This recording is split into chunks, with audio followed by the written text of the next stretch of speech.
Hello, good evening and welcome everyone. I am Editor-in-Chief of Eurozine, Reichardt, here to give a long and winding welcome address just to scare those away who are not prepared for this evening. So very welcome. We're very glad you're joining us. And I'm only here to say it's glad to see you here in the broadcast. Do comment and participate. Our host tonight is Adam Reichardt, editor of New Eastern Europe, the Polish partner journal of Eurozine.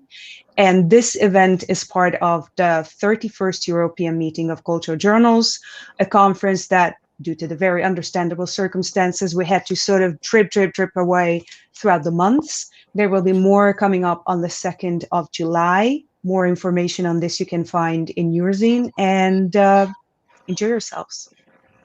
Adam? Thank you, Reka, and good evening, everybody. And thank you for joining us for this special event, which is our online dual book launch of The Legacy of Division. The event this evening is hosted by Eurozine, as we just heard, and is also in partnership with the Slovenian journal Razpotia, as well as New Eastern Europe, which I am the editor of. And it's really my great pleasure to have the chance to host and moderate this discussion where we are going to talk about the main topic of this that is covered in the book. The English edition, so why is it called the dual book launch? I guess maybe that may be the first question, is because it's two editions that are being launched at the first time. The English edition is launched and published by the Central European University Press and Eurozine, and the Slovenian edition is published by Razpotia and Eurozine. The books are based on a special focal point hosted on the Eurozine website, which was curated by two editors who I will introduce in a moment. And they feature a selection of essays and articles. I think in total, somewhere around 45 different articles were published in this focal point. Not all of them made it into the books, into the publications, but a lot of the good ones and some that cover all different types of topics relating to this idea of the divide in Europe that exists in some way or form are covered in the book. And so we are here with a selection of contributors. We have with us 4 contributors or writers that were published in these books, as well as the 2 editors or the 2 curators, as we like to call them. And I do also want to encourage you all to take a look that we have a review of the English edition in one of our recent issues of New Eastern Europe, so you can check out that review as well. And as Reka mentioned, this is this is also part of the Eurozine conference program, Watch Your Mouth, which is the 31st European Meeting of Cultural Journals, which is co-funded by Creative Europe program of the European Union.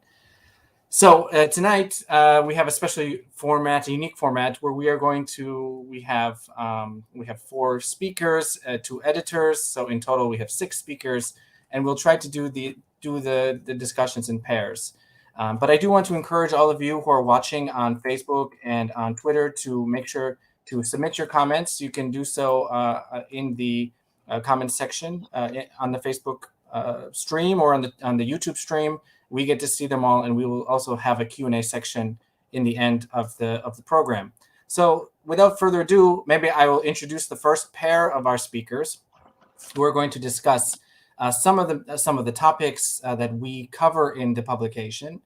And so let me start with Bogdan Iacob, who is a researcher at the Institute of History in Bucharest at the Romanian Academy. His work centers on the role of Eastern European experts in international organizations. He explores connections between state socialist countries and post-colonial spaces.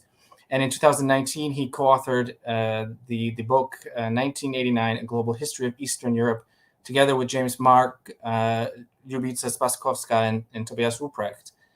And our second speaker for the first pair is Jill Massino, who is an associate professor of history at UNC Charlotte, where she teaches courses on modern European and comparative history. Her research examines gender, citizenship, and everyday life in socialist and post-socialist Romania. And her latest book is titled Ambiguous Transitions, Gender, the State, and Everyday Life in Socialist and Post-Socialist Romania. Welcome, both of you, to our discussion. And I want to start maybe by asking, and I will be posing kind of a group of questions, which I will allow each of you to address And the same will go for our second pair. But thinking about the publication and thinking about the topics that are covered in, and also the aim of the focal point that we had at Eurozine. The main question I think that really emerges is, does an East-West divide still exist? And if yes, in what ways does it manifest? Was a united Europe, which had two different narratives, the post-war narrative versus the post-Cold War narrative, ever really possible? What new divides have maybe emerged since 1989? What are some specific examples that you want us to learn about? And lastly, maybe what is the future? I know it's a lot to cover, a lot of topics to cover in this discussion, but hopefully, I know that we will have a really fruitful discussion. So let me now turn it over to our first speaker in our first pair. Bogdan, I will hand it over to you and give you about 10 minutes. And Jill will then follow up with her discussion as well.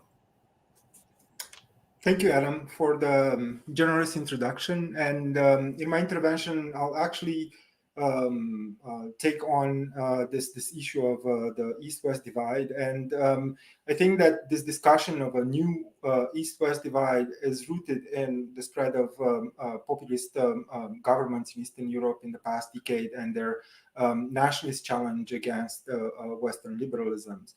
But at the same time, this also brings back memories of a longer history of Western views of Eastern backwardness. So in this script, the Eastern illiberal infection is allegedly threatening the entire European project. However, the parallel ascent of populist parties in the West, as well as anti-populist mass movements in the East, show that there is a significant degree of arbitrariness to this narrative. And as myself and my co-authors that you mentioned in our book, 1989, Global History of Eastern Europe, and I hope maybe the organizers can share the link, we argue that the current wave of Eastern European populism, while rooted in local historical trajectories that give it specificity and comparative context, is best understood by considering the global ideological bedfellowships of this transformation. So nativists in the region and those who embrace similar forms of ethno-nationalist cultural traditionalism elsewhere have mutually reinforced each other. So radical right-wing figures in the West, from Marine Le Pen to Matteo Salvini, to ideologues behind former President Trump, to supporters of Brexit in the UK, have developed strong bonds with Eastern European populists in a common push to refound the West as explicitly anti-liberal. Authoritarians such as Putin, Erdogan, or Xi Jinping have also contributed to reinforcing this Eastern European repositioning against the liberal West. However, right-wing populists in Hungary, Poland, Slovenia, Czech Republic, or let's not forget the left-wing populists who used to rule in Romania or in Slovakia, are not anti-European in a general sense. They rather see themselves as defenders of a true Europe, which they define as white, Christian, and heterosexual.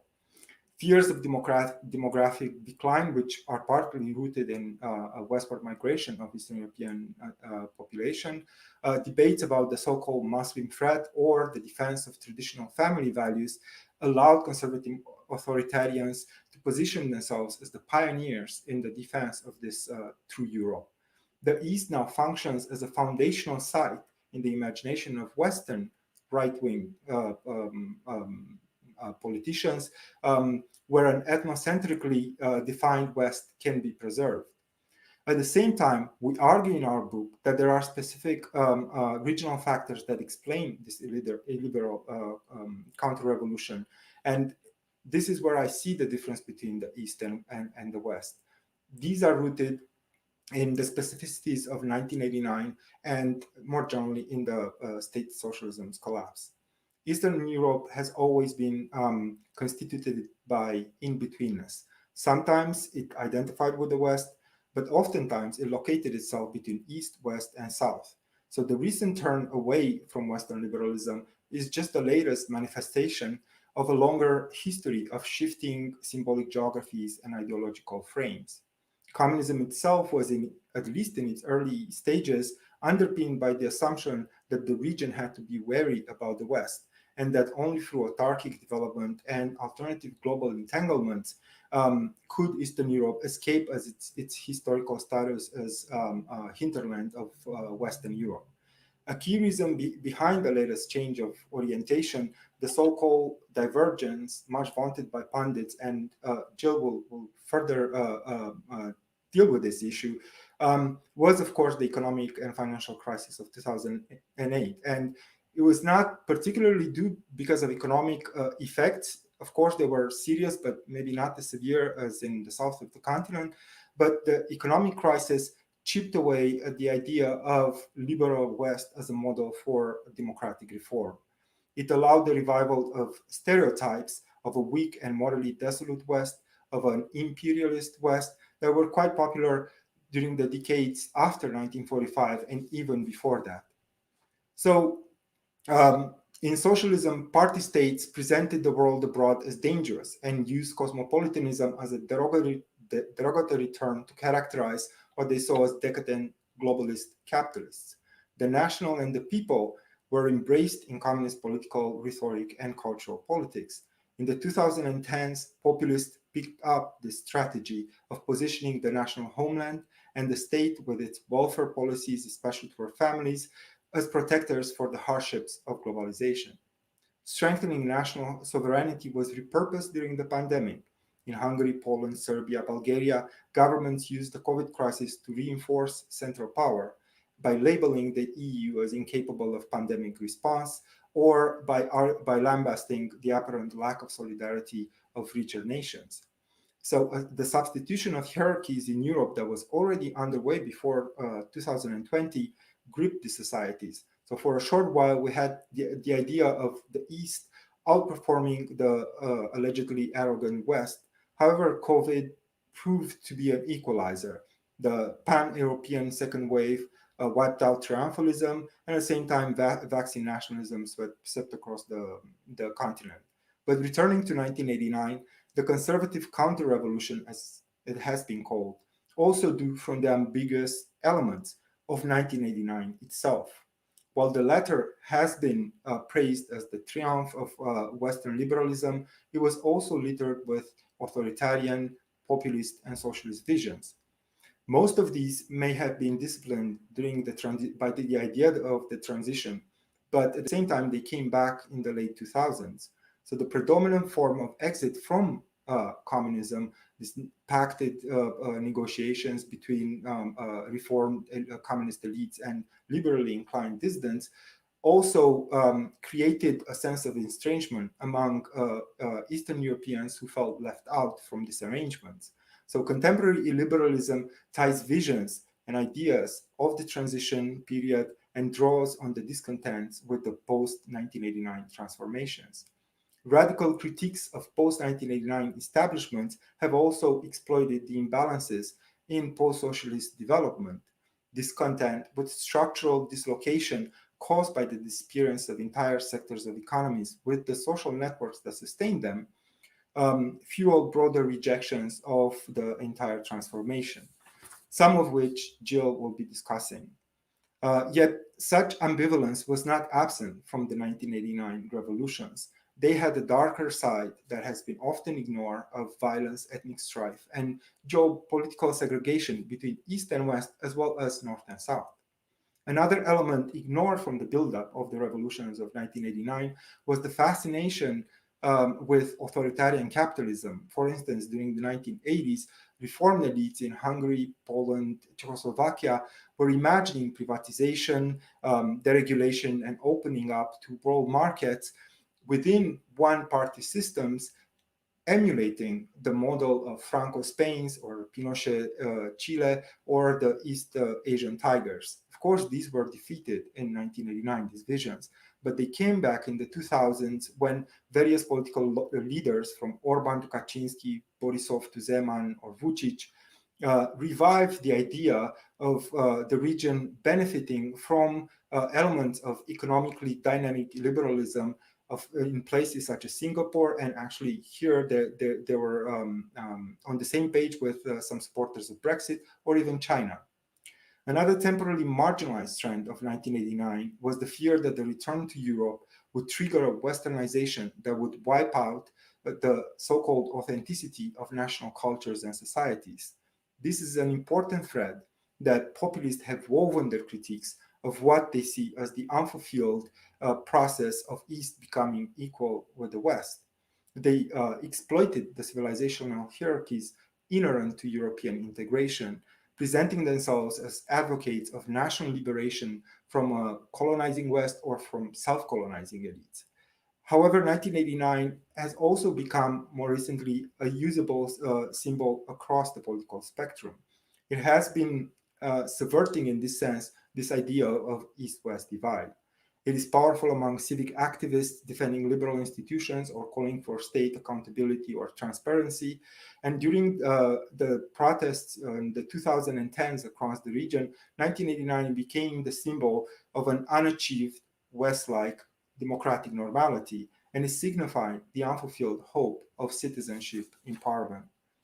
However, this opposition has often failed to generate political alternatives to the elites that have captured the states, the post-accession states. As we see in Hungary, Poland, and Serbia, and most recently in Slovenia, authoritarians have consolidated their power. Parties claiming to represent popular mobilizations in the 2000s in places such as Bulgaria, Romania, or Slovakia have a very ambiguous outlook. They often lean toward anti-corruption instead of also looking at tackling social economic inequalities caused by long-standing neoliberal economics. So to return to the initial issue of the European divide, I think that the East is facing the similar challenges as the West. How to reform or reimagine democracy or the state in order to avoid authoritarian consolidation or the ascension of extremism.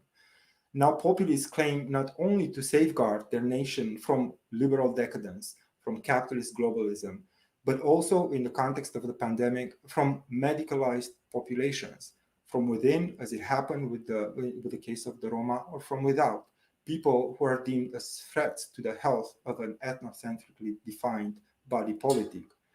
The hope for a broader social, economic, and political democracy lingers. However, the authoritarian consolidation remains the main danger across the EU, either the East or the West. Thank you.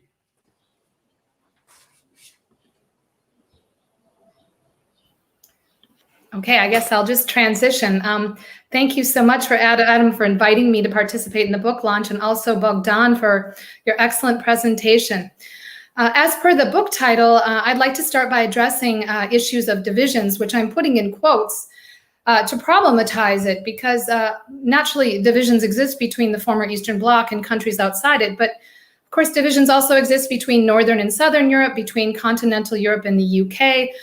So what do we actually mean by divisions? Are these political, economic, or cultural divisions? Are they social divisions? Are they divisions in perception or experience, or a combination of these? What about rural and urban divisions?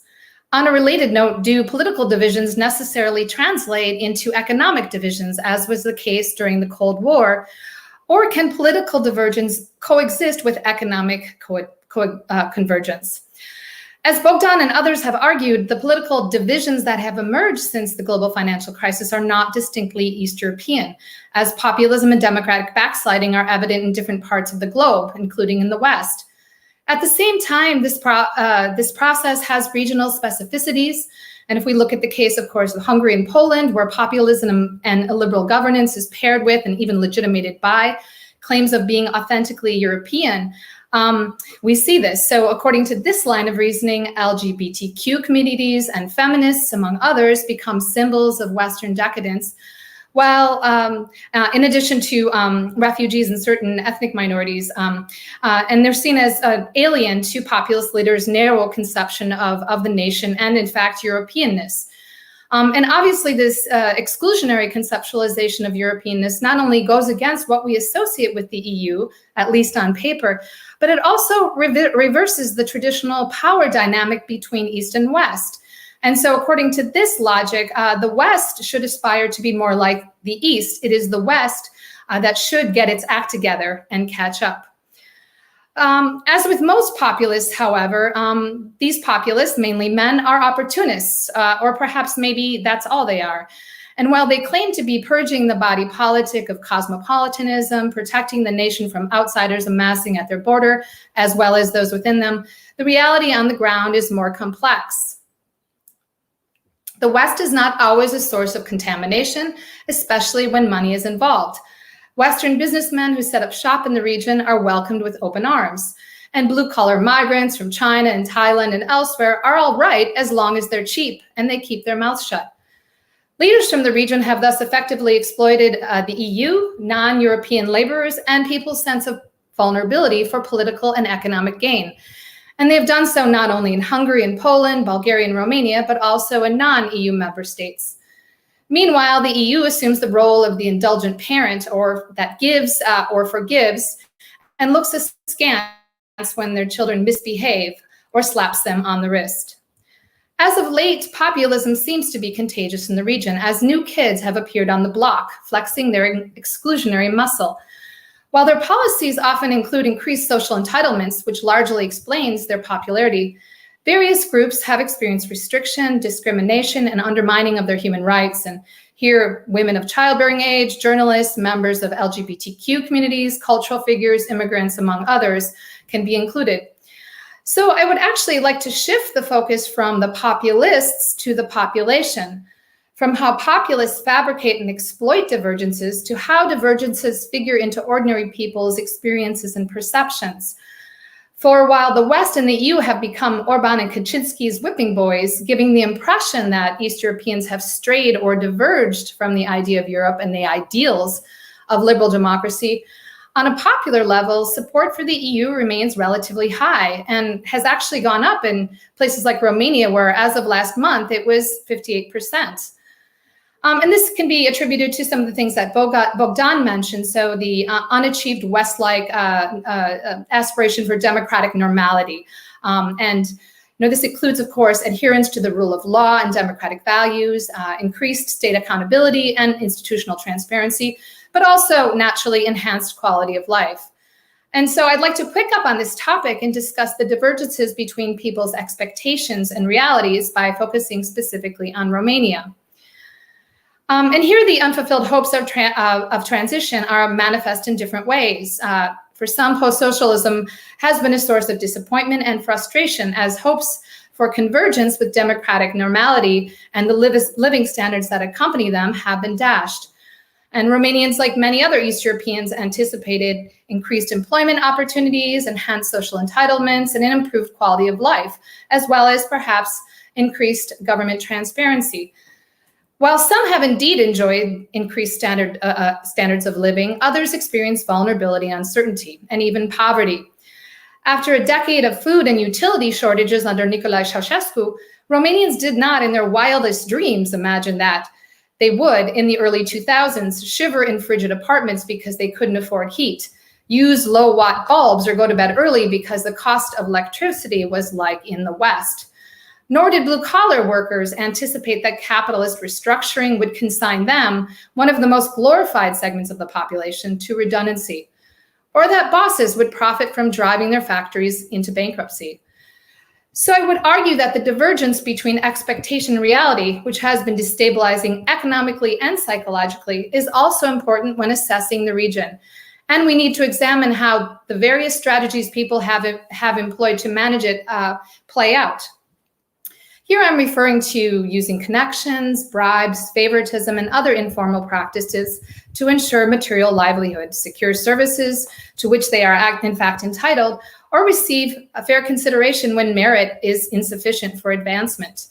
And certainly we're familiar with many of these, the bribing of medical professionals to ensure proper treatment in hospital, using bribes to receive a passing exam on the baccalaureate, for instance, or to secure a scholarship. But these practices are responses to everyday uncertainty produced by neoliberalism and the global economic crisis, as well as austerity measures that were instituted in the 90s. But they are also responses to continued institutional dysfunction and corruption, which characterized the country before 1989. So we can certainly see them as continuities, these practices. Yet while people complain about such practices, they often regard them as necessary, desperate measures that provide a modicum of predictability. And regardless of the impetus or justification, these forms of managing sustain the very system they decry, while also undermining efforts at convergence with democratic normality. At times, these practices can prove deadly, as was the case with the collective club fire in 2015, when 64 people died due to multi-level corruption and incompetence. And one only wonders how many other unnatural deaths might be attributed to corruption, but remain shrouded in silence. There is, of course, a silver lining among these dark clouds, and anger over corruption and lack of political accountability has facilitated popular mobilization and also shed international light on high-level corruption. In Romania, the Corruption Kills campaign that emerged after the collective fire was firmly rooted in a desire for convergence with Western legal procedures and respect for basic human rights. So too were other protests, including the hashtag Resist protests in winter of 2017, the largest protests Romania had seen since 1989, during which demonstrators in fact waved communist flags with holes in them, underscoring the salience of 1989 as a rallying cry for transparent, lawful, and accountable governance.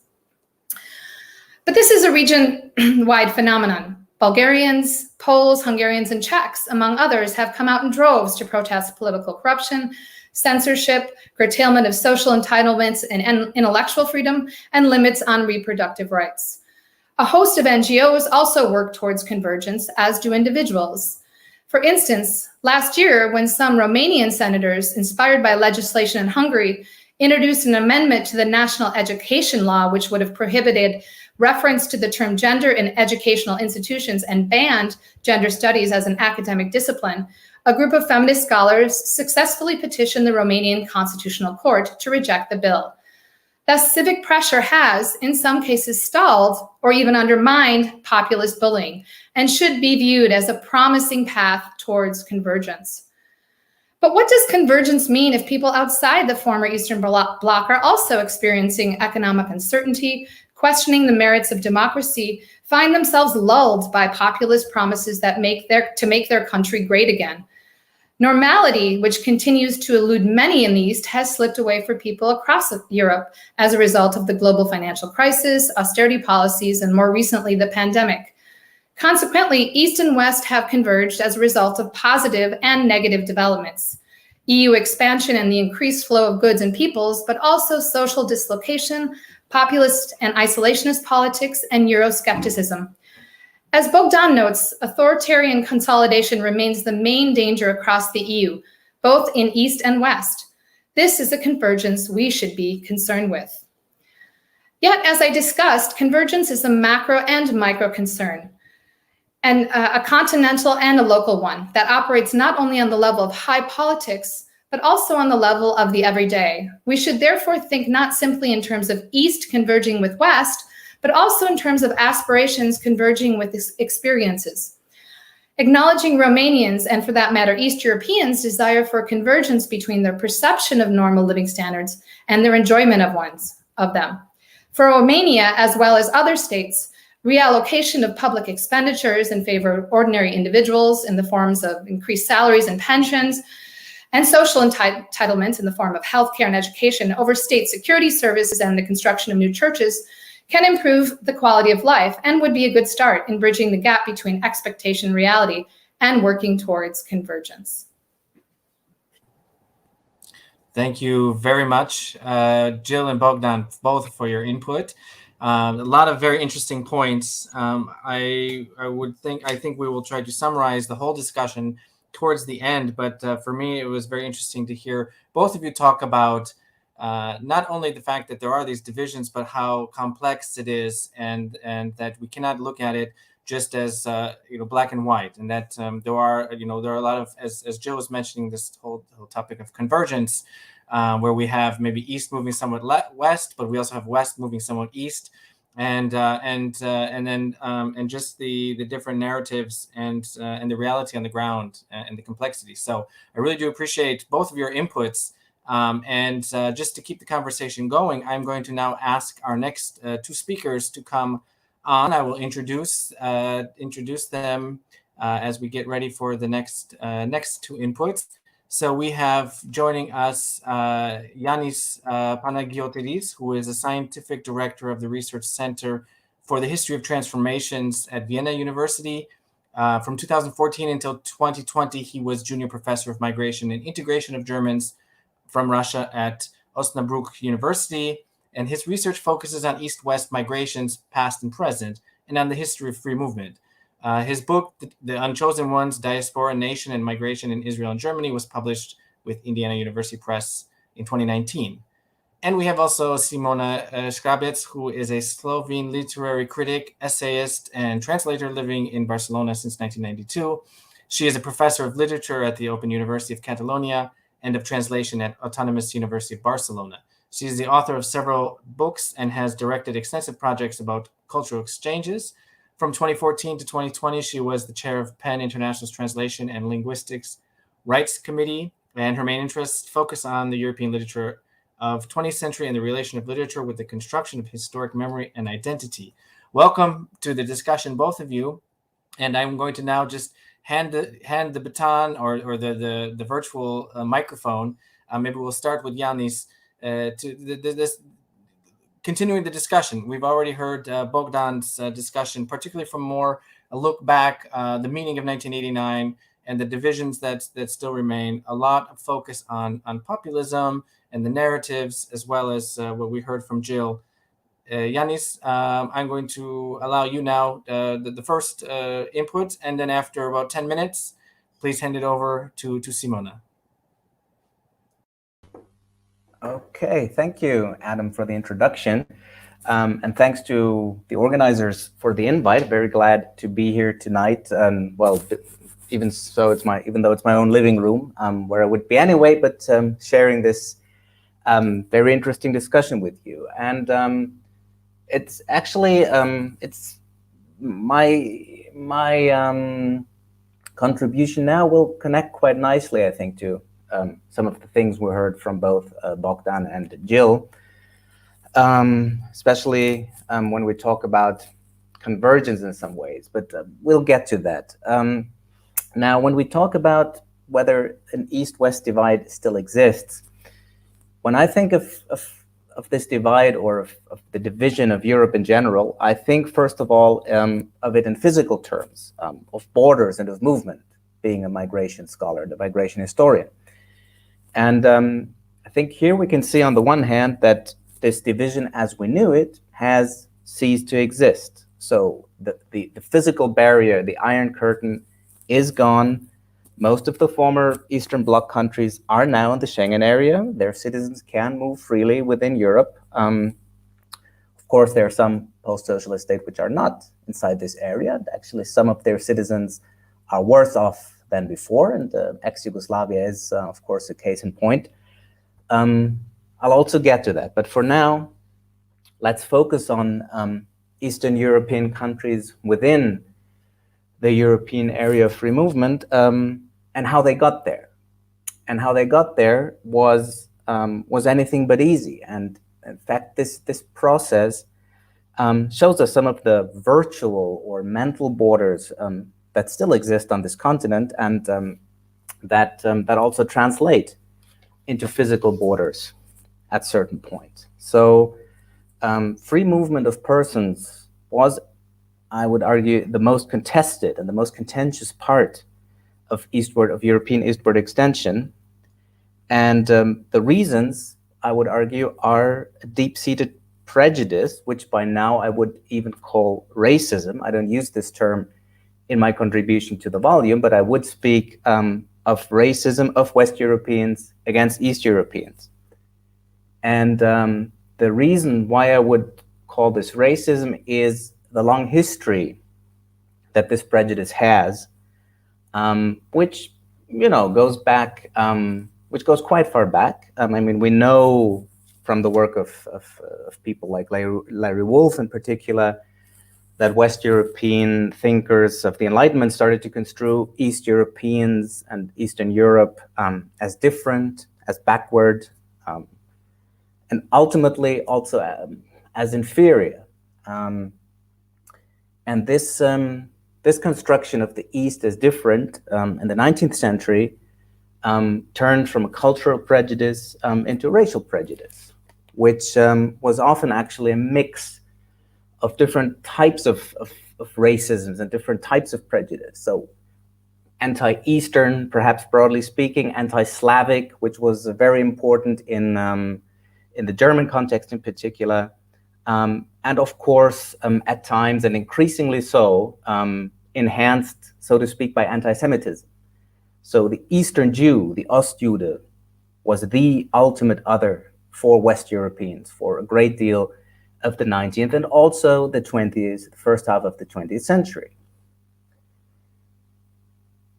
Now, this racial prejudice against the East, against East Europeans, arguably lost some of its significance during the Cold War, perhaps as a consequence of the actual division of Europe because of the reduced contact. So while before Western countries, and like migration history is full of this, of efforts to keep out Eastern European immigrants. This is a common theme of migration history from 19th century Germany, the Kaiserreich, the Weimar Republic, through the UK, all the way to the United States and their Immigration Act of 1924. This necessity, this perceived necessity to keep out East Europeans was gone with the Iron Curtain. The Iron Curtain took care of this. And in fact, East European refugees who would make it to the West could now be construed as victims of communism worthy of Western sympathy rather than inferior people trying to destroy our countries. But once these as Cold War parlance would have it, these captive nations of the East were no longer captive. So once communism went away, old prejudice returned. And so did the old reflexes of keeping immigrants out from the West. So as the wall came down, paper walls in the West came up. And in most countries, actually, except for the United Kingdom and Ireland and also Sweden, free movement for East Europeans was delayed for another 7 years, even when eastward extension happened in 2004. And where this wasn't the case, specifically in the UK, the East European immigration that did happen was arguably one of the triggers for the xenophobic Brexit campaign. So we can see that on the one hand, prejudice against East Europeans delayed free movement, and where free movement did happen, the reaction to their immigration actually triggered very strong reactions, which actually led to the United Kingdom leaving the European Union. So what I would basically argue is that there is an old-new divide, if you will, a West-East divide, which is not identical in content with the Cold War divide, but actually harks back to the time before that, and brings back some of the less pleasant traditions of supposedly non-divided Europe before 1945.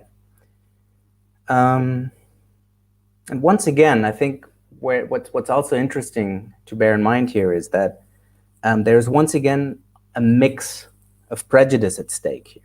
So while in the past, anti-Semitism was so important in defining the East as different and in sort of enhancing, as I called it, anti-Eastern racism, now anti-Gypsy prejudice, anti-Ziganism, whatever you want to call it, informs a lot of the hostility against East Europeans and especially against Southeast Europeans. Whether they are from the free movement countries of Romania and Bulgaria or from the non-free movement countries of former Yugoslavia, or from Albania.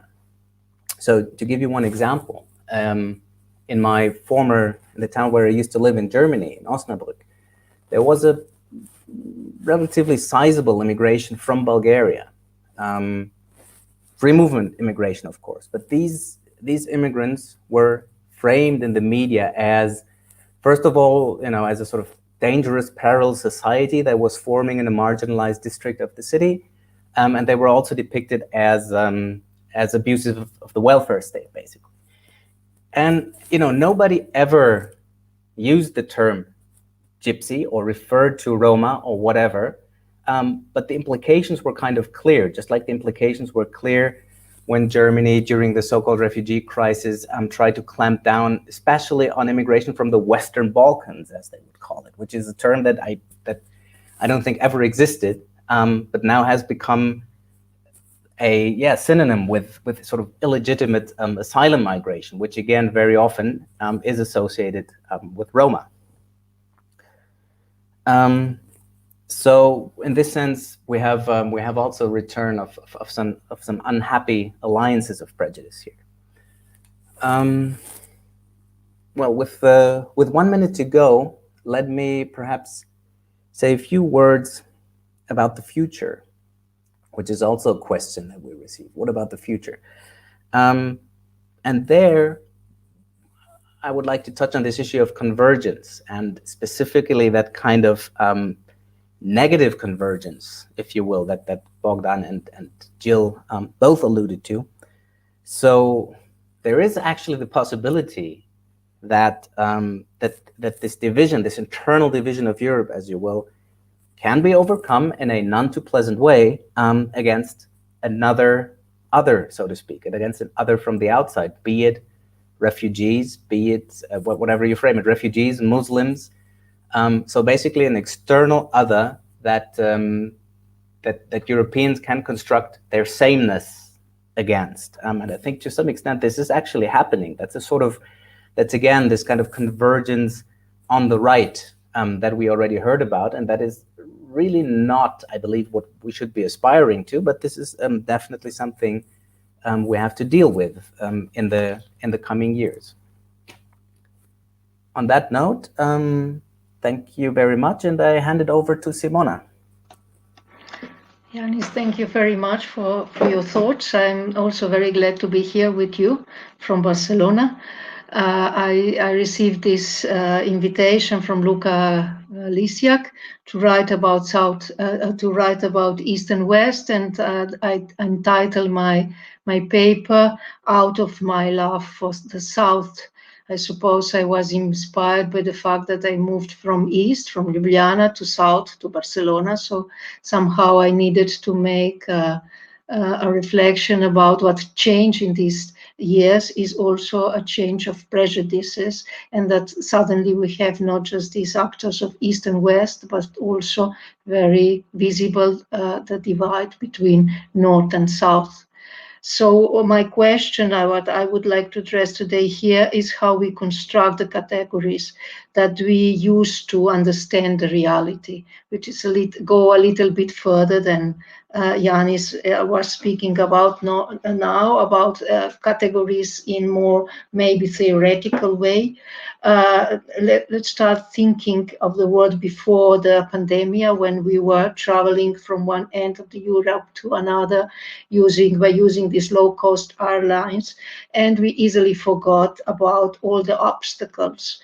We also have forgotten about the Iron Curtain, and nobody remembers today, even our own generation, what was like to exchange money on the black market, or that the shopping back then brought no pleasure at all, because basically the shelves were empty. We have also forgotten that the Berlin Wall was erected like the Chinese wall in that Kafka story. You surely remember. Kafka's conclusion is that the robustness, the physical robustness of the wall has no significance, because the only important thing is that the people believe that the wall is eternal. And why to build a wall, an external threat, a physical symbol is required. An external threat is required, and then a physical symbol. And we had both of them in the case of Berlin Wall. Kafka, I will quote him, says mockingly, against whom was the Great Wall to provide protection? And he says, against the people from the north. But we do not nothing about these northern lands. We have not seen them, and if we remain in our village, we will never see them. So this is probably still the way how the fear from the otherness still function in our today's world. And is the way how the wall becomes a symbolic boundary because the people simply believe in it. So this construction is a tautological thinking. And because it's tautology, this is the most obstinate ideas always have these kind of structures. And we cannot rationalize them. That's so difficult to deal with the prejudices because they are not rational. They are tautologies because the people believe in this wall exists, these symbolic boundaries exist. And the second thought I have today to share with you is this new wall, because the East-West division of Europe was somehow too artificial, and really on the maps, it has not lasted longer than a year or so after the collapse of the Soviet Union. In 1989, everything changed. But now we are building a new wall, maybe stronger and maybe more dangerous, precisely in the way Jannis just explained to us, because we are not dealing with the slogans like they were Red Menace or Western Prosperity, which was defining one and other side of the divided Europe. We are now deepening differences between North and South.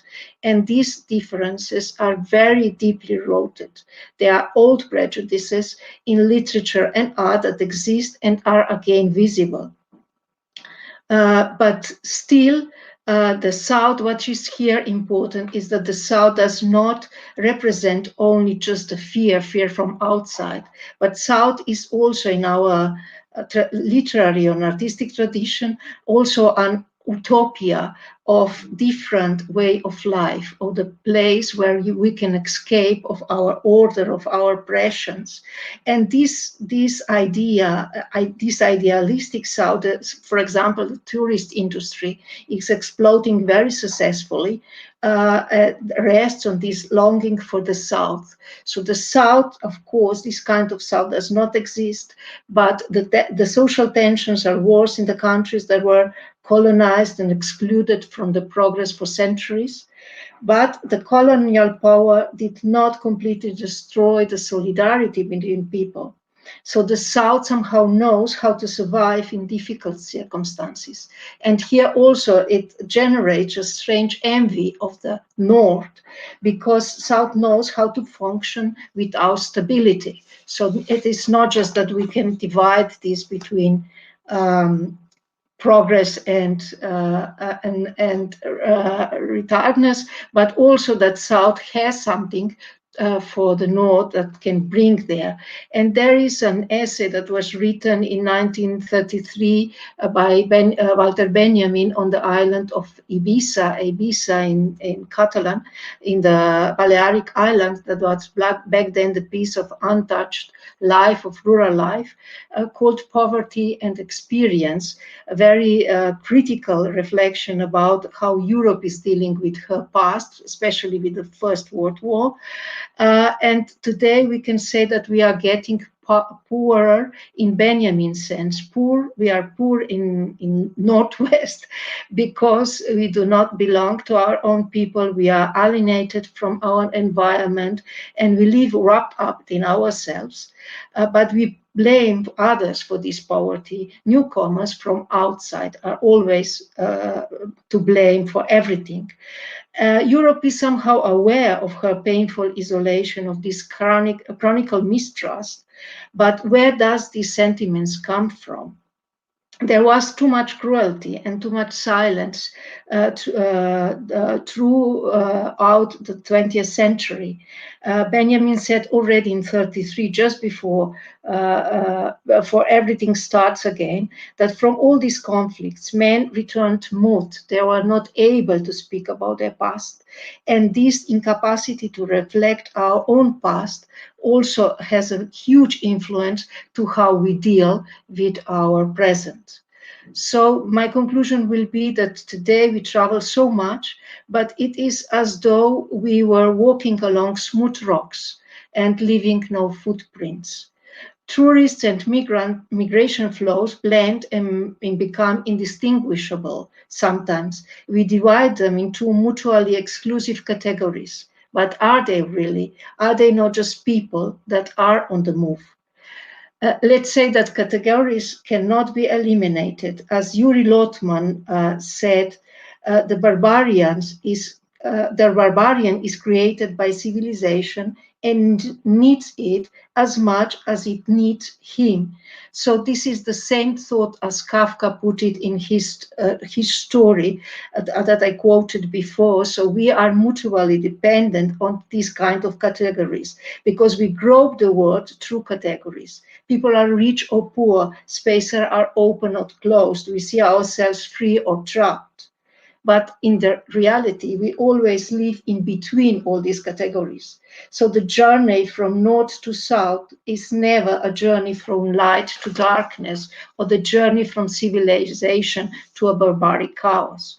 The problems arise when the differences are seen as a fetish, as that nothing can be changed ever. So in Europe, it means north prosperity and south poverty.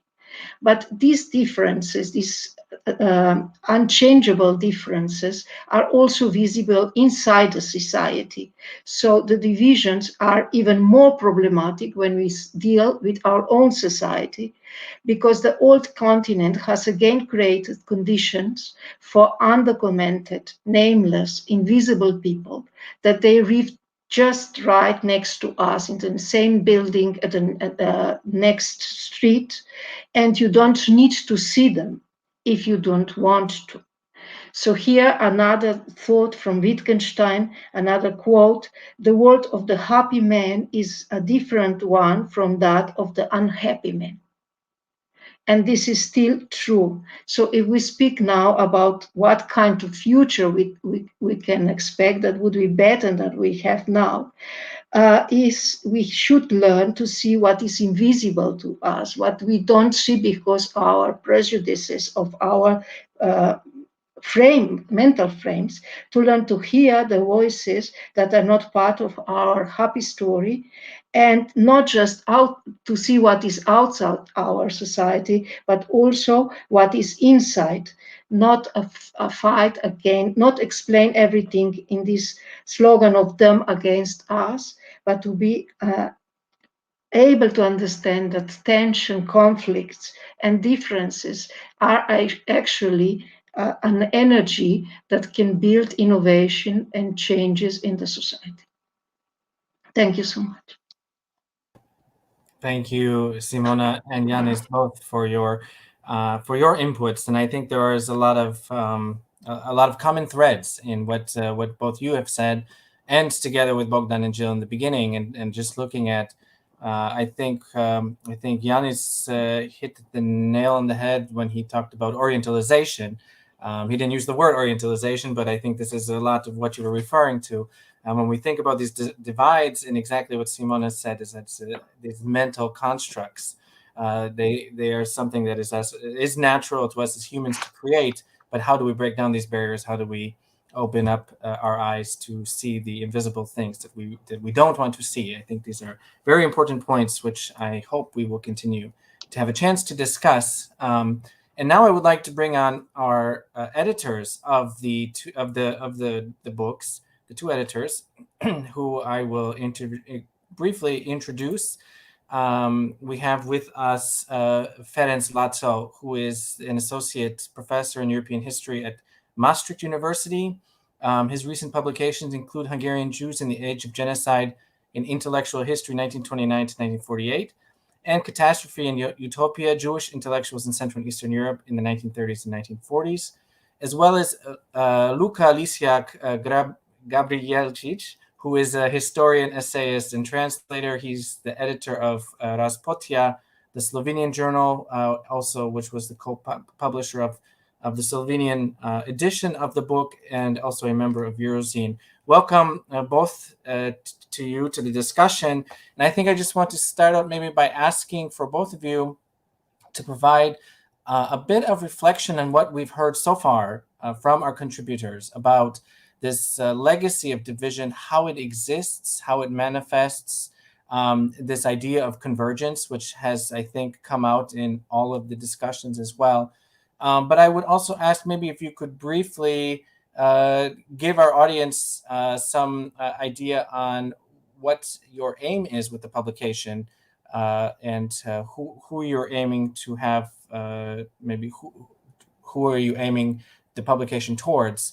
And I just also want, before we get into discussion, remind all of you out there who are watching, please do share your comments and questions. We will have some time for discussion afterwards with all of our speakers. So if you have any comments or questions, please add them in the comments bar or the chat bar.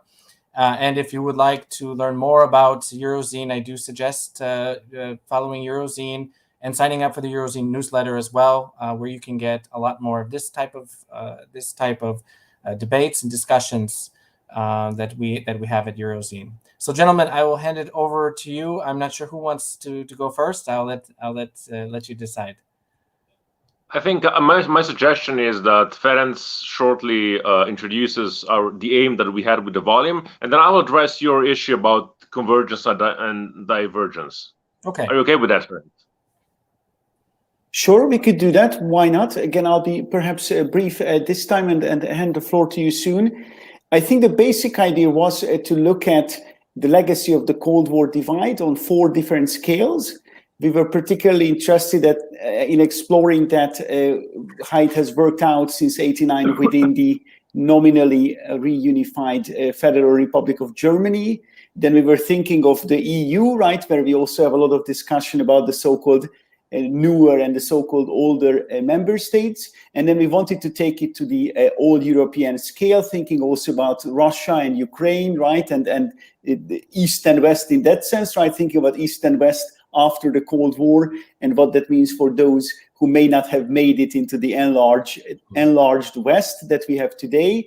And then we also wanted to address the same kind of issues on the global level, at least, feature a few essays that try to do that. And there the most important aspect was, what does it mean to bring in China and the Chinese story, to place it, for instance, next to that of Germany, right? The 2 countries that may have succeeded the most in economic terms since '89. And if that is the case, how do we have to reflect on what has actually happened in '89 within Europe in this global context? So this was the agenda of the volume. It's quite an ambitious volume. I think you have a lot of fascinating essays and a lot of different insights. And with that, I would hand the floor back to Luka, please. Yeah, thank you very, very much, Ferencz. I think that another issue was that we were both aware that this sort of transitology is already passé. There was already an attempt previously to historicize, but I think that, at least it's my impression, it was mostly limited to the historization of the moment of the revolution, what brought it, what brought to it, and we wanted, in a certain sense, to we realized that there already is a very large corpus of work written about this 30 years, that there is already an awareness, not only among historians, but also among social scientists, etc. That this is already an epoch unto itself, unmittelbar zu Gott, as Ranke would say. And then our idea was let's try to bring this knowledge together and present it in a way that it's actually approachable, not just for the expert, not just for the social scientist, but for a general reader who wants to understand what has happened, not just in Eastern Europe, but also in Western Europe, and in a certain sense, in this entire global geography, how it has changed in the post-'89 period. And this, and I think already when we started, we were very much aware that this issue of divergence was much more tricky as we thought, I think, in previous years and previous decades. Because previously, if you remember, even I think the 20th anniversary of 89, of the fall of the Berlin Wall, was still very much in the shadow of this transitology paradigm. It was how fast is the East approaching the West? Are we there yet? Are we? So it was still very much within the frame of the end of history. And I think that the unsettling part was that later we realized that there was a convergence actually, but it was a sort of a convergence which was much more uncanny, because certain problems and certain specificities which we thought were going to go away, which we thought were specifically Eastern, were going to go away, and we find them in a different way in the West. I would like to start with something that happened to me a couple of days ago. I realized that somebody had uploaded on YouTube a video, a short section of excerpts from the 1990 debate of Slovenian presidency. Now that was kind of among all the bodies that were being elected in that crucial years, the first democratic election, this was the least important. But it's kind of famous because a candidate was there whom I think nowadays everybody recognizes. And when I mean everybody, I mean a global audience. This was the democratic body that Slavoj Žižek ran for. And so somebody took the excerpts from this debate when Žižek is debating with the relevant context. And I think that watching this from a perspective of 30 years, you get really it's kind of surprising how to hear Žižek talk as an end of history liberal. Like all of his points there are entirely within this general liberal framework, but everybody's points there are within this neoliberal framework. And this is sort of very, very, very upsetting. And also the strategy that Žižek is doing there is like he's being, as we know him, yes? So he's being very provocative, edgy, but he's being edgy in a sense that he always voices what is he knows what is the general consensus, the liberal consensus, the national consensus, and then he adds his own edginess. He kind of brings, and sometimes when he notices that his interlocutors are being too cautious, he goes a step further. And I was thinking, and I said, but wasn't it Fidesz strategy in Hungary, right? So there is a moment in which Žižek spoke in a way that he could fit perfectly the type of party that Fidesz was in Hungary. And I think that this is no surprise to somebody who would have read the book that we have written with my colleagues a couple of years ago, A History of Modern Political Thought in East Central Europe, where in the second volume we kind of organized our post-89 chapter around this issue of liberal consensus in the early 90s. And then the way we kind of describe what has happened later is that how this initial liberal consensus disintegrated. And I will get to the point that I think that getting back to the debate, I think that it would be, even though they talk about Slovenian issues, it would be perfectly intelligible to anybody familiar with the region, and even broadly, it's sort of kind of encapsulation of issue, of the end of history sort of consensus. But there is a point which is entirely unintelligible, even to me, who basically a historian of this period. They start in a specific moment when Žižek is the one who says, yeah, but we must not forget about the stability of the legal order, so a very banal thing. Then the discussion derails. And somebody says, yeah, absolutely, our colleague Žižek is right, but he didn't react last week when something happened. And then the entire roundtable starts kind of derails in a very personal discussion. Oh no, I told you, you told me, and it becomes extremely unsettling. And I was thinking, isn't this in a way, if I were to describe it like this, because the debate of the 1990s was so much consensual, so much based around the same, all parties had the same program, wasn't it very natural that the issues that were really at stake became personal issues. They became very personalized. Now, if I would put it like this, if I wrote a column like this, I think everybody would agree with me. But I think something is missing here, and what is missing is that, I mean, if you want to describe what the history of Hungary in the last 30 years, you know, the best way to do it is the way Stefano Bottoni has done in his latest biography of Orbán, right? You take a biography of a person, and then what you say, okay, it's not really that there was an evolution of a political thought or of a political movement. What you have a group of people who are different, who this is the continuity, right? The continuity is very much personal, and it's the same in Slovenia with Janša, and it's quite similar in Poland with Kaczynski. And then at certain political moments, they're very skillfully using the cleavages that are present in the society, and they reinvent their ideologies anew according to what is appropriate for that particular moment. But I want to go a step further, because even if you do it like this, I think you're missing something. And this something that you're missing, I think precisely Stefano Bottoni in his biography of Orbán put it out very neatly. That okay, these are groups of people who are acting instrumentally, and they are using ideology in a very instrumental way. But the way these people are formed, nevertheless, they are the product of what Kotkin would have called this uncivil society of the socialist period. But even more, they are the product of certain divisions that were present in socialist societies that were not class-based, but were based on different type of cleavages. So if anybody in Hungary will tell you the story of Orbán like this, right?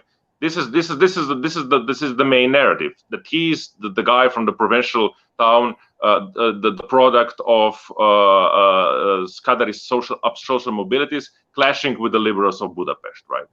And you could describe the same dynamics similarly in Slovenia, right? This is, after all, this is the clash between provincial elites versus the elites of the center. And of course, if you go in Poland, then you have another geographical cleavage there, right? And if you describe it like this, then you see something. Something much more interesting in a certain sense. The geographical. So how these new postmodern cleavages are much less about class and much more about the type of divisions that were produced by post-socialist regimes. But then I have the issue: is this then again specific for post-socialist society? Isn't that we are seeing something very similar precisely now in the West, right? Isn't, if you think of a person like Stéphane Guilly, Stéphane Guilly in France, who's kind of a controversial geographer, and he's doing precisely this type of analogy of analysis about France, right?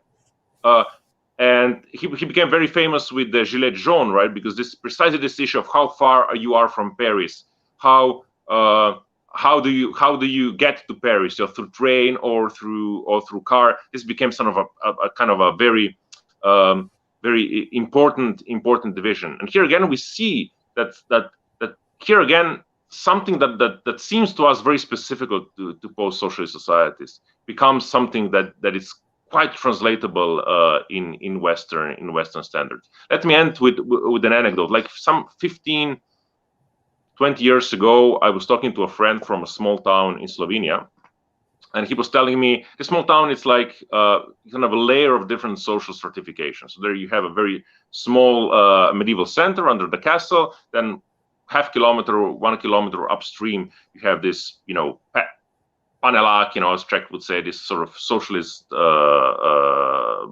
estate building, and which were built in the 50s, 60s. And then a little bit to the north, you have this new houses that were built like by individual initiative in the 70s and 80s. And his point was, he was explaining to me that every political division in these municipalities, every cleavage can be traced down to where somebody was born in this part of the town. So it says, I was born in the suburban part, and therefore, I went to this school. I ended up in this party. my friend who we played football was from the center, so that he went to that school, he ended in this party. And so it seemed that all the ideological division is sort of an epiphenomenal based on this, like primarily geographical division of interest. Now comes a trick. This town happens to be Sevnica, which is the birthplace of Melania Trump. So you see, in a certain sense, right, that what then propels Melania Trump to becoming a global figure, it's, she gets to the White House precisely on the basis of this type of very strongly cleavages, distributed geographically, that are quite similar to what she would have experienced in her own native town. And something that seems like a very specific Slovenian story, because something becomes something that can be actually explained globally and vice versa, right? Taking, for example, the sort of analysis made by Guy in France, I think you could beautifully explain, for example, the current social cleavages in Simona's Barcelona, with the center, the suburban place, the primer cinturó, second cinturó, and you could even use it. I was thinking, for example, to explain what has happened in Bosnia in 1990, right? How was the kind of the ethnic post-class and so on geography of Sarajevo or of the suburban area, right? How in certain sense, here again, the difficulty, the specificities of post-communist societies that we think they're so difficult to translate into Western categories become something quite intelligible. So I hope this was meant sort of to throw you some balls, and I hope that you will pick it up. Thank you, Luka. And before we bring our other panelists back on, I want to ask both of you maybe one question. But first, I think what's very interesting what you said about these divisions, that they manifest, in the smallest of levels, and they kind of go up. And I guess maybe my first question to you, Luka, and then Ferencz, I have one question for you, just real briefly, is that is it we've heard from Simona that it's kind of natural in our human nature, and as you were saying through your stories, Luka, to build these kind of divisions, right, where either it's at the local level or even between different communities and things like that. Is it maybe perhaps the fact that these divisions for a better part of the 20th century were physical, that only reinforced these kind of divisions between East and West, for example, of Europe? Yeah, that's an issue that I think Jannis has studied better than me. This is the uncanny part, right? Because in that 1990 where everybody spoke liberal, basically, the thing that we have forgotten, or that they have forgotten, was this sort of Wallersteinian or Brodelian model, right? That there always is always an integrated economical system with a center and with periphery, with very kind of geographical distributed division of labor. This is something that was very popular in the 60s and the 70s as a model, and it kind of went away. And this is very much connected with what Simona says, right? Because it went global, right? But where is East Central Europe in this model? Somewhere between periphery and semi-periphery. And in that sense, if you think from this perspective, then the fact that, as Tim Snyder said, those who had studied Russia and the post-Soviet space immediately recognized what Trump was about, and immediately recognized the political language, the political style that he was, and what would have been his type of politics. And if you think then again in this Wallersteinian Brodelian model, you can say that, okay, we have an integrated system, which is not only economical, but political. And that's, what you would call neoliberal, right? That's what we were talking at the beginning. And then the further you are from the center, the weaker is somehow your structure. And so the cracks within this system appear sooner, right? And they travel to the center, right? So you can think it in this way. Very interesting. So there is a convergence, but it's an uncanny convergence, yeah. Yeah, that is fascinating, actually, when you think about it. Ferencz, I just wanted to ask you briefly, because you both have curated 45 some articles, you put together 2 print publications, have been talking about these issues for quite some time. We've had quite a, I would say, not the most optimistic discussion this evening, but I'm curious, is there room for optimism, or what kind of lights do you see, positive signals? Right. I mean, the way I would put it, is that if you stop the story around 2004 for those countries that just entered the EU at that point, we could say that they look like liberal democracies. Also, many of the people in these societies at that point didn't really speak foreign languages very well. They haven't really lived in various countries. Now, if you now come to today, especially if you look at cases like Poland or Hungary for that matter, and also partly Slovenia or Bulgaria, you see a bit the opposite. I think society, especially when it comes to younger people, has gotten a lot more internationalized. People speak languages much better among those members of these younger generations, but the politics, I think, has sort of developed the other way around. And I think that's a very interesting thing we need to think about. And I think that's also where the hope lies, that there will be a generational change fairly soon. Absolutely. I think generational change will be critical in these divisions, breaking down these divisions that still exist in many people. We have a question from one of our followers that I got here, and to you, Luka, and maybe we could also bring our other speakers on the screen as well and get them into the conversation. But someone wrote is curious about the similarities between Slovenia and Hungary. Could you elaborate more about that? How do you in Ferencz, I guess maybe if you might have some input on that as well. Yeah, that's on somebody, and that is on everybody's mind. Yeah, this last year, I think that this is maybe the surprising or not so surprising part. That if you ask me, my experience is that these are 2 quite different societies. I mean, with very, very different historical trajectories. What is common is precisely this post-communist experience, this communist experience, because of course, at least in economic terms, the Kadarian experience was probably the most similar to the Yugoslav one, and there are very many similarities, and especially then the model of transition in both of these countries was the most, I think, consensual in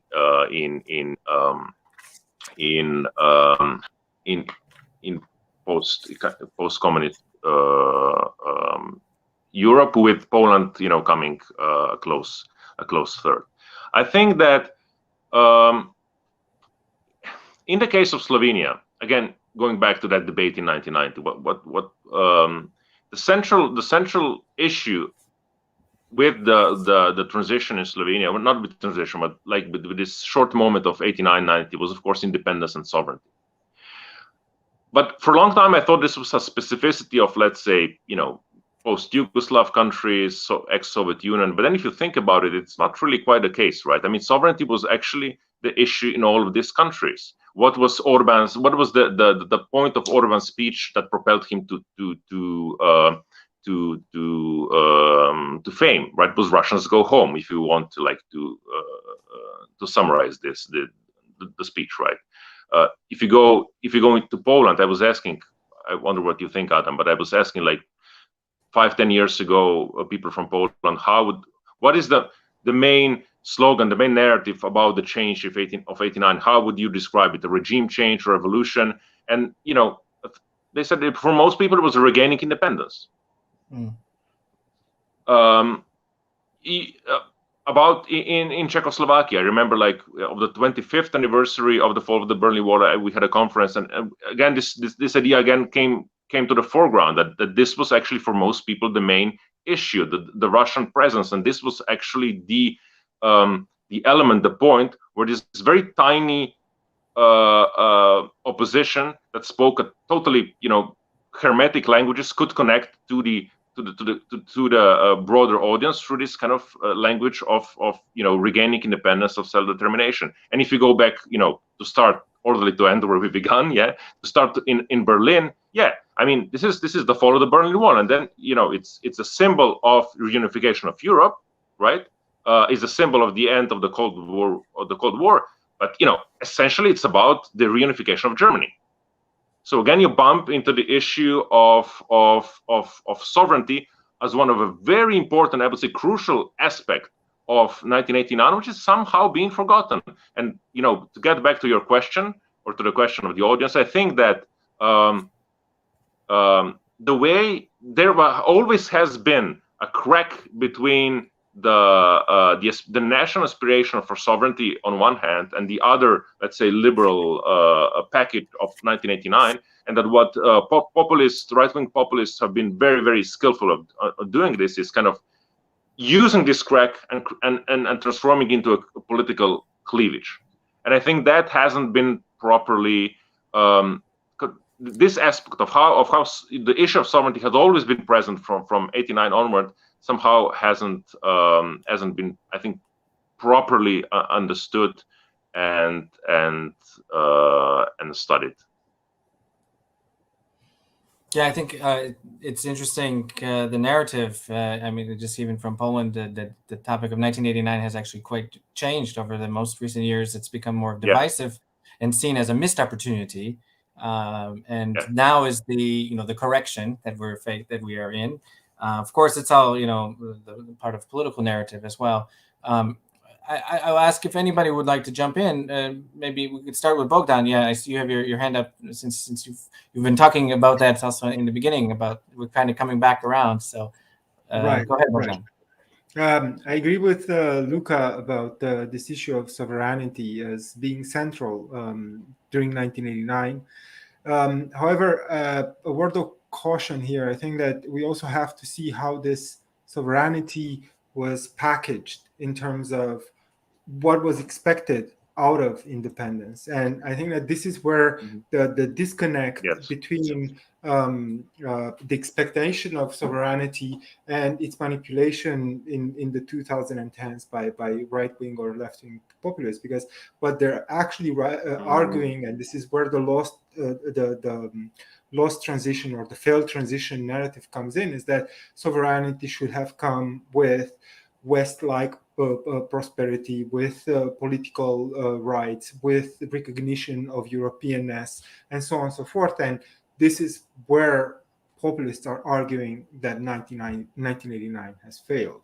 And this is where I think that we can tie into what Jannis said, which was fascinating. And I don't know if I would say racism, but I think that he touches he hits the nail in the head by pointing to the fact that after 1989, the discourse of European integration and everything that entails has been linked to the idea of whether the East is white enough for the West, and that whiteness being reflected not in race itself, but in patterns of representing civilization and representing how a normal behavior of a European citizen should be.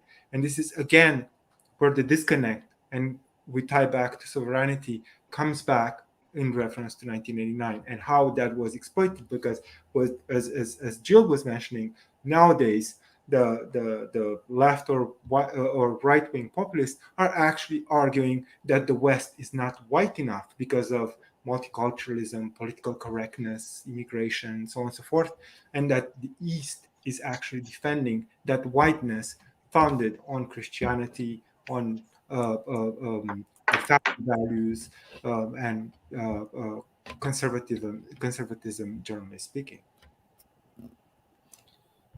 We have a comment from one of our viewers that neo-nationalism as a reaction to increased international interconnectedness is not just reactionary, but also a form of simulated sovereignty.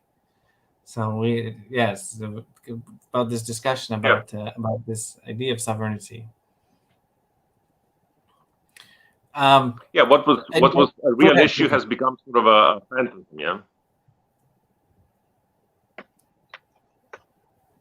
Yes.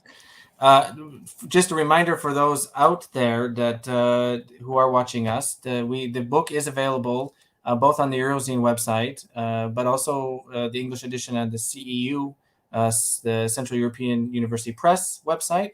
It's co-published between Eurozine and CEU Press. And the Slovenian version, Luka, is available. Also, I believe. Yes.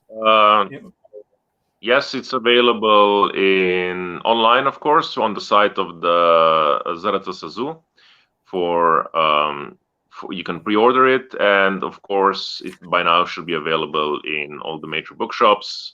The lockdowns have been lifted, so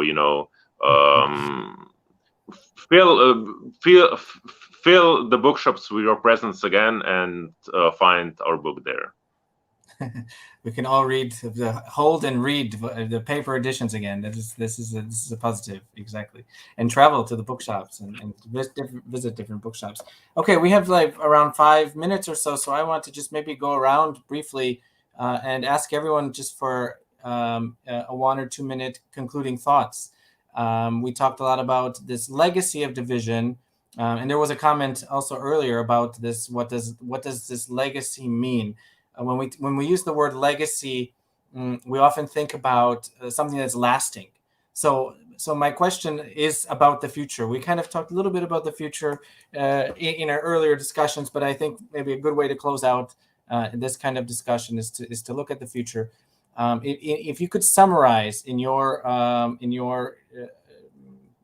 closing statement in just a few minutes, what do you think is this legacy of the division? And is it lasting, or is it something that we can adapt into a positive, maybe perhaps looking to the future, post-pandemic, post-populist, hopefully, world that we will be entering in, let's hope, in the near future? Maybe let's start with, I guess we can go in the same order where we began. So let's start with Bogdan, Jill, Jannis, and Simona. I'll be very careful in talking about the future because I'm not comfortable, but with the idea. But as a historian, and it's like, yeah. But anyway, what I would say, and I think that you kind of brought up the issue that I was thinking to latch on the experience of the pandemic, and in a sense. The pandemic, we can say it's like it just raised other borders, just kind of obliterated some of the values that we consider as kind of central for the EU project. But at the same time, despite the difficulties along the way, I think that there is a certain convergence on the sense of like, okay, let's try to work together because there are some other issues that are even more difficult than or graver than the stuff that has been happening before. So maybe there is some hope from this kind of like regained sense of togetherness within the EU because of the pandemic. But at the same time, as I was mentioning in my presentation, the pandemic has consolidated some of these political regimes, and at the same time, in the West, has weakened some of the let's say more liberal governments who have already been weak before that. So, in a sense, I think that the future can go either way, and I would basically argue that. I think that the division will usually, this legacy of 1999 as a division kind of like fade away because of the pandemic, because the pandemic would raise other issues. Thanks, Bogdan. Jill?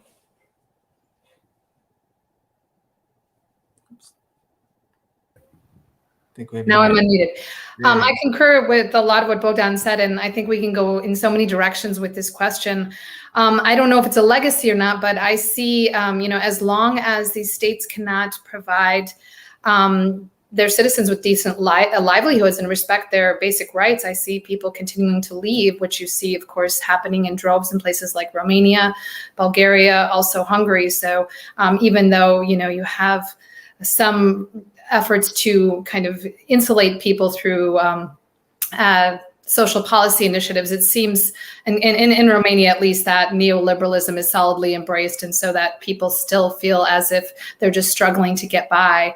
And the legacy is to leave or maybe embrace populism, become apathetic. I don't know. I mean, I haven't seen apathy this far, at least, well, I haven't seen a lot of apathy with respect to the last decade or so, because I've talked a lot about social mobilization, but I guess, you know, I would hope to see more accountability. Yeah, it's a tough question, because with the pandemic, so much has kind of led to, as Bogdan acknowledged, these kind of insularity and kind of embracing national roads. And so we'll just have to see how the vaccine is rolled out, and travel, obviously, restrictions being lifted, and for Europe to in some way come together again. Yeah, absolutely.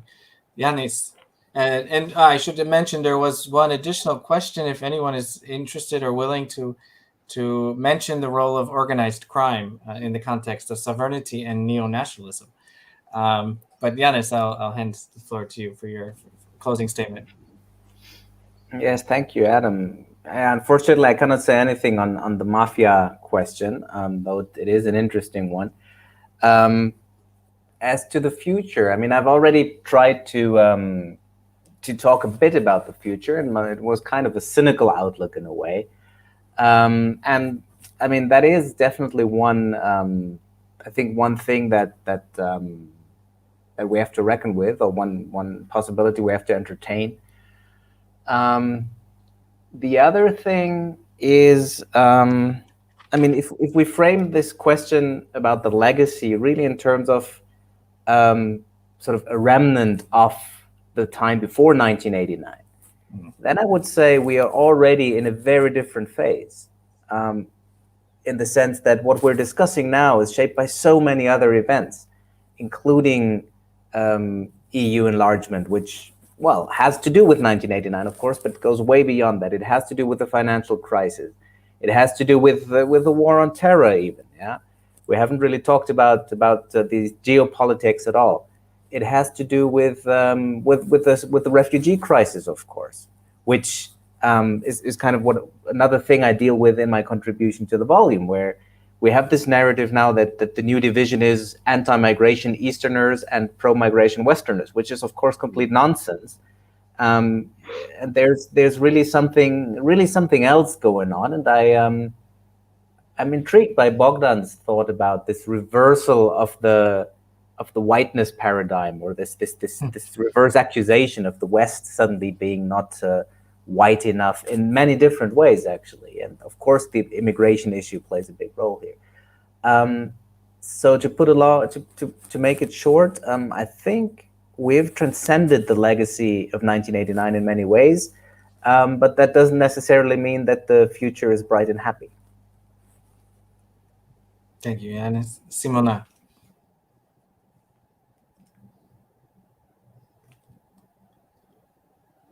Oh, I think you need to unmute. Mike. Okay. Yes, I would start with Luka's anecdote about a small village or town in Slovenia, where Melania comes from.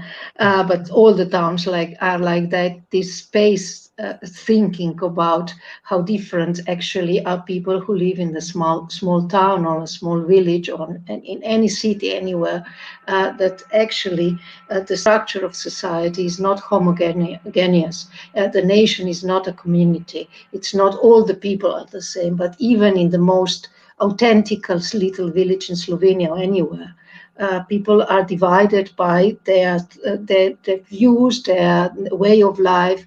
They are actually, we are already used to deal with this kind of differences. And probably one of the questions I would take with me from this discussion is that the problem of Europe is how to deal not with others on the other side of the border, but how to deal with the eternal differences, how to actually move around in the world, which is full of differences and different people. And because I'm actually professional translator, and I translated more than 30 books. Something of what I learned to do is how to have this capacity to communicate with the difference. No, this is this attitude of translator who not just wants to translate something into what already exists, but you very early learn that you learn from others what you don't know, because you don't have words for that, because you don't have concepts. And there's actually this contact with the difference is necessary, as I said before, for the innovation, for changing. For the changing is necessary. The civilization needs a barbarian to be able to change, because if not, it just replicates itself. So maybe what I would expect from future in the optimistic way of thinking is that our politicians would not aspire to absolute majority and to say then everything is done and we don't have any more work to do, but that we would have this democratic culture of negotiation, so that if you have a good opponent, then the play is much more interesting. Let's learn that. Yes, very important. And in fact, so that brings me to my final question to our curators, to our editors. I'm not going to ask about the future, because we've already had quite a discussion on that.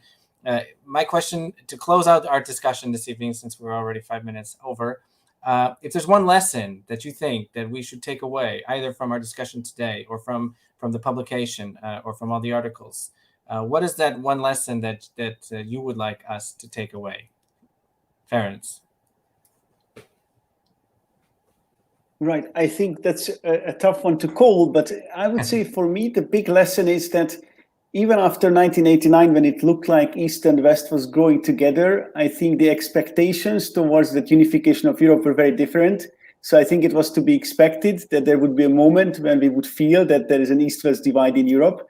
That's, I think, the biggest takeaway for me personally. Great. And Luka? I will also end with an anecdote. A friend of mine traveled through Romanian Bukovina some 10 years ago, and he came up to a village that apparently used to be divided, for centuries between a part which was in Austro-Hungary and another part which was in Romania previously in the Ottoman era. And everybody in that village knew exactly that house was Austrian, that was Romanian. Can't you see that we are much more developed? The northern part of the village is much more developed than the south. And everybody knew that there was a legacy of division. But of course, for somebody who came from abroad, it was totally, all the houses looked the same. There was no legacy of division. And I think that is a little bit how our Europe looks like today, that on one hand, our societies are much more similar in all these weird ways that they were like 10 or 15 years ago. Again, I would like to stress not just that we look much more Western, but also that the West has certain features, has certain cleavages that are, recognizably typical for what used to be Eastern European countries. But Europe is that, isn't it? Isn't it like crossed by innumerable divisions? And I think this is a huge one and the latest one. And I think what it will become is precisely what the title suggests. It's one of the many axes, many dividing points around which Europe is structured.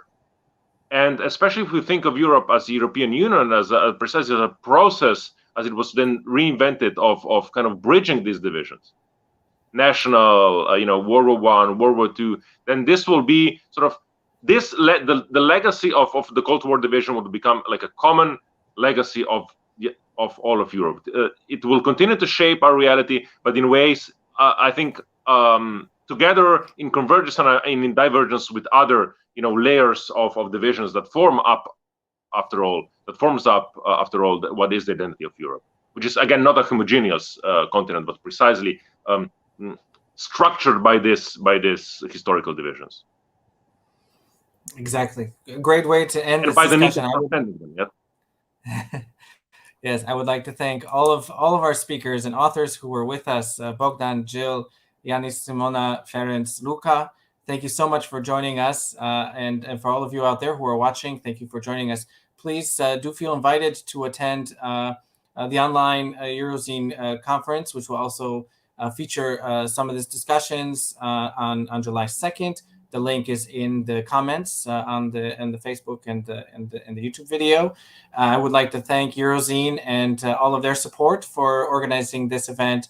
And please do check out the book. It is a great publication, and I think one that should be on the shelves of many Europeans who are interested in learning about these divisions and how we can overcome them as well. So thank you all again once again for joining us, and I hope we will see you all very soon at the next Eurozine meeting. Bye-bye. Bye-bye.